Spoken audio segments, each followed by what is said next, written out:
আমি এখানে খুব অল্প সময় আপনাদেরকে শুধু মাইক্রোফোনের দিকে আপনাদের মনোনিবেশ করানোর জন্য দু একটি কথা বলা। আমাদের এখানে আলহামদুলিল্লাহ আমাদের বাংলাদেশের সকলের সুপরিচিত মুখ পরিচিত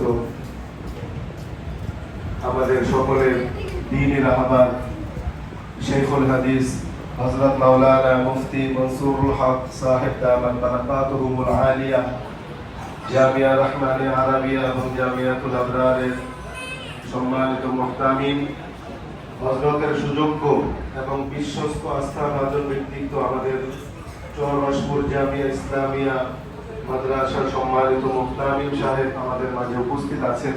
উনি আমাদের সামনে আজকে গুরুত্বপূর্ণ কিছু কথা বলবেন। তার আগে আমাকে নির্দেশ দেওয়া হয়েছে, আল্লাহ তাআলা নিজেও সুন্দর।